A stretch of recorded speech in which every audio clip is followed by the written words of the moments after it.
Ce n'est pas le crachin qui l'empêchera de courir. Il a connu pire et il l'assure. S'entraîner est toujours un plaisir, c'est même sa vie. Depuis 15 ans, Serge Girard se consacre à la course à pied, chez lui en Normandie et surtout à travers le monde. J'aime pas la fatigue pour la fatigue ou l'effort parce que ça fait mal. J'aime pour ce que ça produit.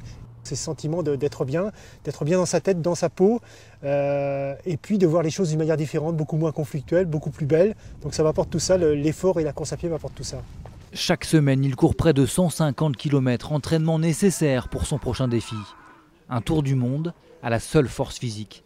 Sur les murs de son salon, les cartes de son futur terrain de jeu, départ de La Réunion. Donc en mars 2015. Près de 45 000 km en mer, sur terre, sans interruption. Une arrivée prévue aux alentours de novembre 2016, donc à peu près 22 mois entiers de course à la rame ou de course à pied. Un défi hors norme pour cet habitué des courses interminables. À son actif, de nombreux records. Il a traversé les 5 continents sans interruption. En 2006, il a couru de Paris à Tokyo. Dans les jambes, des milliers de kilomètres et autant de souvenirs dans la tête, comme cette attaque de dromadaire au Turkménistan.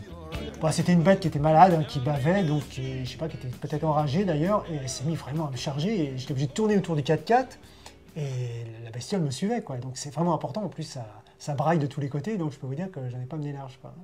Il aura plus de 60 ans lorsqu'il prendra le départ de son tour du monde, et il n'y voit aucun obstacle, au contraire. J'ai l'impression que toute cette partie de course que j'ai eue depuis maintenant 15 ans, toutes les parties où j'étais en course ou en aventure, mon corps ne vieillissait pas. Réellement, il y a quelque chose qui se bloque dans le phénomène de vieillir, et j'ai l'impression que ces 10-15 ans que j'ai passés sur la route, je les ai gagnés, et finalement, la vieillesse n'a pas eu d'emprise sur moi.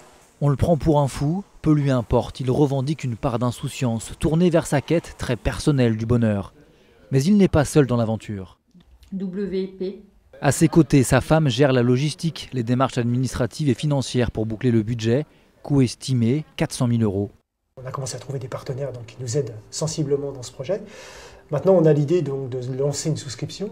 Le nom de chaque souscripteur fera ainsi le tour du monde. Il sera inscrit sur la coque et sur le t-shirt du coureur. Sa première supportrice, sa femme, est moins sereine cette fois-ci que lors des précédents périples. Je vais vraiment me faire beaucoup de soucis quand Serge sera sur l'eau, puisqu'effectivement Serge va être tout seul sur les océans, dans sa petite coquille de noix. La coquille, la voici, 6,50 m de long et un confort rudimentaire. Serge, le coureur à pied, doit maintenant apprendre à naviguer.